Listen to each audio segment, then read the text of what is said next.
J'étais travailleuse communautaire quand même pendant près de 10 ans.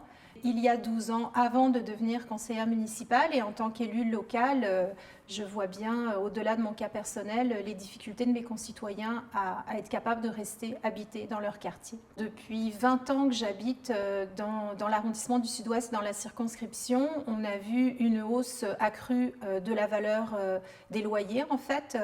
On a vu aussi une perte du nombre d'unités de logement locatif. Donc il y a plusieurs phénomènes. Donc concrètement, les locataires qui sont la majorité des résidents dans ces quartiers centraux de Montréal, ils se retrouvent avec de plus en plus de difficultés à arriver à trouver un logement adéquat, propre, puis surtout à un coût abordable en lien avec la capacité de payer des familles. Une des solutions, c'est d'utiliser les terrains publics, donc des terrains qui nous appartiennent déjà. Et cela, c'est des terrains publics sous la responsabilité du gouvernement fédéral.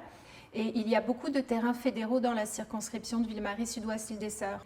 Donc ils doivent être utiles à répondre à des besoins. Puis dans le cadre d'une crise du logement, je considère que c'est une priorité de pouvoir utiliser ces terrains publics pour répondre aux besoins des personnes, des familles qui en ont besoin. Alors pour situer le Bas-Saint-Pile, il se trouve en fait à l'embouchure entre le Vieux-Port de Montréal et le canal de la Chine. Au sud de ce terrain, il y a donc cet espace fédéral qui n'est pas construit. Donc évidemment, il faudrait installer les infrastructures souterraines pour pouvoir construire du résidentiel. Mais au-delà de ça, il n'y a pas de bâtiment. Il n'y a pas de bâtiment dessus. Il y a des calculs qui ont été faits dans la communauté de Pointe-Saint-Charles et qui permettraient, avec 6 étages de haut, de pouvoir construire 1000 unités résidentielles.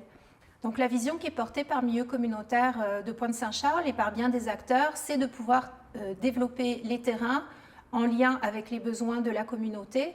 Donc concrètement, évidemment, on parle de construire du logement subventionné là. Donc sur ces terrains publics, on pourrait aussi construire par exemple une école secondaire. Mais on pourrait augmenter l'offre en sport, en culture. Il faut penser en fait à l'augmentation des équipements publics en même temps qu'on augmente la densité de la population. Donc ces espaces publics, ils pourraient bénéficier à ça aussi.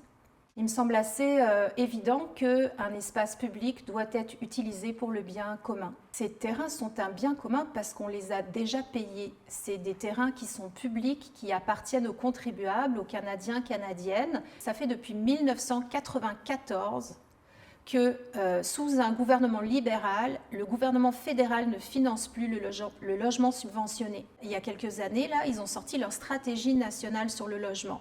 Et dans le cadre de cette stratégie nationale pour le logement, le gouvernement fédéral s'est engagé, là, proposer de céder des terrains publics fédéraux pour pouvoir développer du logement. Je crois qu'on est tout à fait, en tant que gouvernement fédéral, en mesure et en pouvoir de dire à la Société immobilière du Canada et d'être beaucoup plus clair sur la mission que l'on souhaite de cet organisme. Donc ce terrain-là, c'est un terrain public fédéral, qu'il soit utilisé tel qu'inscrit dans le cadre de la stratégie nationale pour le logement pour pouvoir construire du logement subventionné au cœur de la circonscription.